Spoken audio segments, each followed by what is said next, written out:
have been some of those challenges now that you're at like the growth and kind of later stages? We've had to adjust a bit on like what works and what's worth doing. So like this is kind of an extreme example, but like very early on, it was totally worth my time to sit at a card table in front of REI. And I actually did that a lot. Thank you, REI. They let me do that. It was great.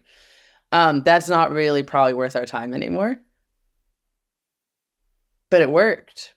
And so I think like adjusting our mindset from, I think early on, it's like anything you can do to create liquidity is worth it. You can actually get people transacting. That's a huge deal.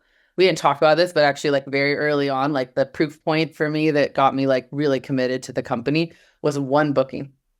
One person booked and I was like sold. I was like, absolutely, this is totally going to work. So I think early on, it's like whatever it takes. And then I think later stage, it's become um, just getting so smart about like payback and what's the timeline for payback, which I'm assuming we're all very familiar with those terms, right? But like if I'm going to spend, $20 to get a camper, I want to make sure I get that money back in the first month, for example. And so then that kind of changes the landscape of like what acquisition activities make sense or don't make sense.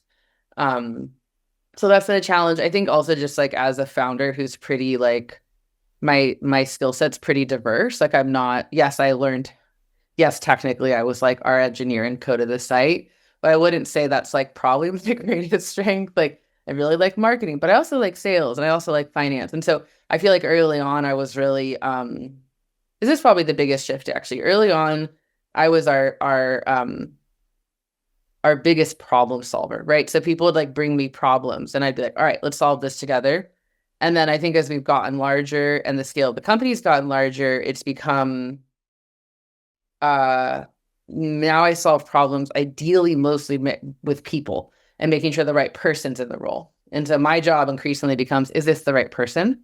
And is this the right role for this person? Versus like getting to actually solve the problem, which I'll be honest, it's still kind of hard for me sometimes. I love solving the problem. There's a lot more instant gratification in that. It's a little harder to know when you swap somebody out or it tells someone it's time to transition. Like you don't get that immediate feedback that you were right or wrong. But yeah, that's been a big change, I'd say.